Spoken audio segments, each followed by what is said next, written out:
Assalamu alaikum dear student, welcome to the Azim group of publication. I am your biology teacher Bilawal Khan.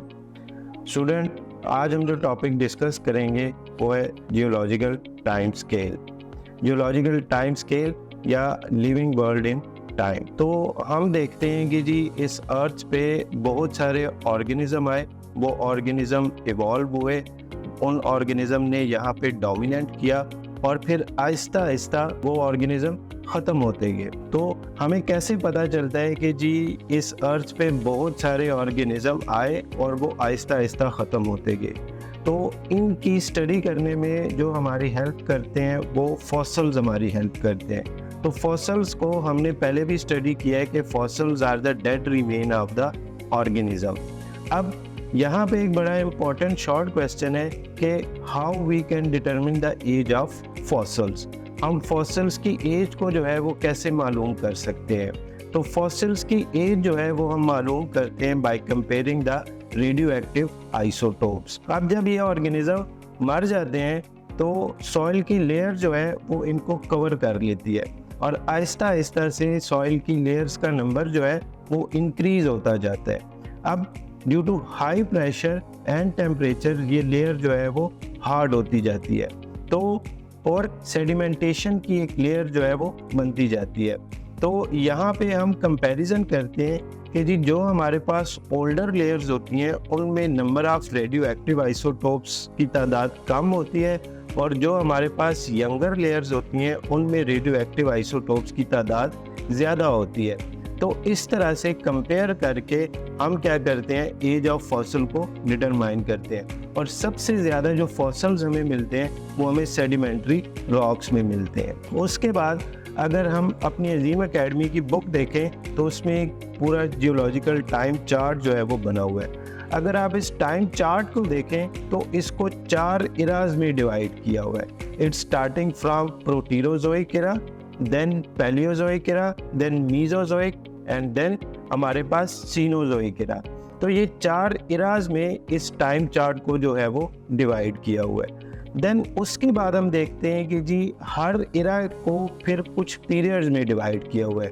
अगर हम प्रोटीरोजोइक इरा को देखें तो उसका आगे कोई भी पीरियड नहीं है, लेकिन अगर हम पैलियोजोइक इरा को देखें तो उसको फर्दर डिवाइड किया हुआ है 6 पीरियड्स में. अब उस 6 पीरियड के लिए एक शॉर्ट की जिससे आप उसको मेमोराइज करेंगे तो स्टार्टिंग फ्रॉम बॉटम हम उसको इंडिकेट करते हैं कॉस DCP, COS-DCP. COS जो है वो अब स्टार्ट कहाँ से हो रहा है, हमारे पास कैम्ब्रियन, C, देन O से ऑर्डोविशियन, देन S से साइलोरियन, D से डिवोनियन, C से कार्बोनिफेरस एंड P से पर्मियन. तो ये 6 पीरियड जो है वो आते हैं पैलियोजोइक इरा में. देन मीजोजोइक इरा को हम फर्दर डिवाइड करते हैं 3 पीरियड्स में, ट्राइएसिक, जुरासिक एंड क्रीटेशियस. उसके बाद सीनोजोइक इरा, तो सीनोजोइक इरा को फर्दर हम डिवाइड करते हैं इन 2 periods, quaternary and tertiary. Then further अगर हम इसमें देखें उसका एज बताया हुआ है या उसमें बताया हुआ है कि कितने मिलियन ईयर्स अगो ये इरा जो है वो एग्जिस्ट करता था और यहाँ पे कौन कौन से ऑर्गेनिज्म या कौन कौन सी स्पीशी जो है वो डोमिनेंट पाई जाती थी. तो इसको उन्होंने एक्सप्लेन किया हुआ है, एक बार टाइप उन्होंने बनाया हुआ है और उसमें इसने 2 रीजन्स बनाए हुए हैं. अगर आप उस पर गौर करें तो उसमें एक नैरो रीजन है और एक ब्रॉडर रीजन है. नैरो रीजन ये इंडिकेट करते हैं कि जी यहाँ पे उस स्पीशी की पॉपुलेशन जो है वो आहिस्ता आहिस्ता कम हो रही है, और जो ब्रॉडर रीजन है वो ये इंडिकेट कर रहे हैं कि यहाँ पे उस स्पीशी की पॉपुलेशन जो है वो ज़्यादा है या यहाँ पे वो ऑर्गेनिज्म जो है वो डोमिनेंट है. तो सबसे पहले हम इनके जो है वो एजेस देखते हैं. अगर हम प्रोटीरोजोइक का देखें तो ये 2000 मिलियन ईयर्स अगो, अगर हम कैम्ब्रियन का देखें तो 600 million years ago, Ordovician 500 million years ago, Silurian 440 million years ago, Devonian 400 million years ago, Carboniferous 350, Permian 270, then Triassic 225, Jurassic 180, then Cretaceous 135 और क्वाटरनरी और टर्शरी जो है वो 70 मिलियन ईयर्स अगो. अब सबसे पहले हम इसमें देखते हैं प्लांट्स को एंड देन एनिमल्स.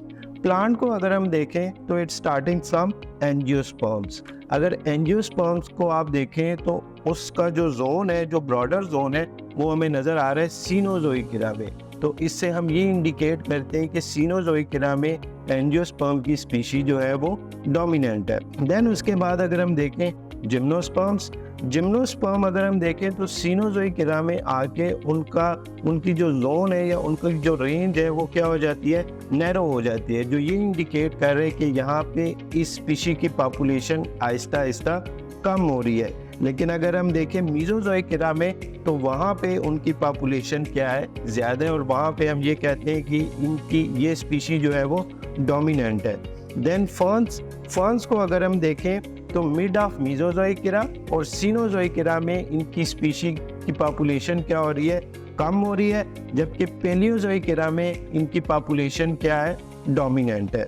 इसी तरह हमारे पास कुछ फॉसिल्स जो हैं वो एल्गी वगैरह के भी मिलते हैं। तो एल्गी अगर हम देखें तो प्रोटीरोजोइक और प्रोटीरोजोइक से ऊपर कुछ पीरियड ऑफ पैलियोजोइक, वहाँ पे उनकी पॉपुलेशन क्या है, डोमिनेंट है, और फिर मीजोजोइक इरा और सीनोजोइक इरा में उनकी पॉपुलेशन क्या है, कम है। इसी तरह से हम एनिमल्स को भी डिस्कस करते हैं। एनिमल्स में सबसे पहले हमारे पास इन्वर्टिब्रेट्स में अगर हम देखें तो पैलियोजोइक इरा में कुछ इन्वर्टिब्रेट्स जो है वो डोमिनेंट थे, फिर आहिस्ता आहिस्ता जो है वो कम होते गए, नैरो रेंज आपको नज़र आएगा।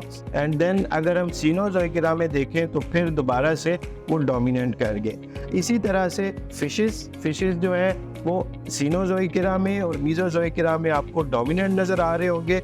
और अगर देखें तो हर एक के साथ उसने उसकी एज लिखी हुई है, और जहाँ पे उसका ब्रॉडर जोन है उस ब्रॉडर जोन के साथ उसने लिखा हुआ है कि जी एज ऑफ एम्फीबिया या एज ऑफ रेप्टिलिया या एज ऑफ मेमिलिया। इसी तरह अगर हम मैमल्स और बर्ड्स की बात करें तो मैमल और बर्ड्स जो है वो हमारे पास क्या है, सीनोजोइक इरा में डोमिनेंट है। अगर हम रेप्टाइल्स की बात करें तो रेप्टाइल्स सीनोजोइक इरा में जो है वो कम है, लेकिन अगर हम मीजोजोइक इरा में देखें तो रेप्टाइल्स की पॉपुलेशन जो है वो डोमिनेंट है।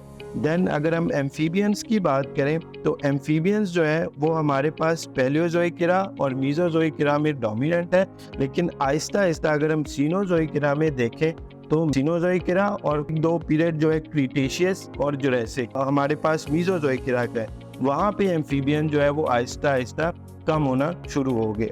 तो इस टाइम चार्ट को अगर हम कलेक्टिवली मिलाएं तो हम ये इंडिकेशन देते हैं कि जी जो फर्स्ट लिविंग ऑर्गेनिज्म है वो कब एग्जिस्ट किया गया, अबाउट 3000 मिलियन ईयर्स अगो।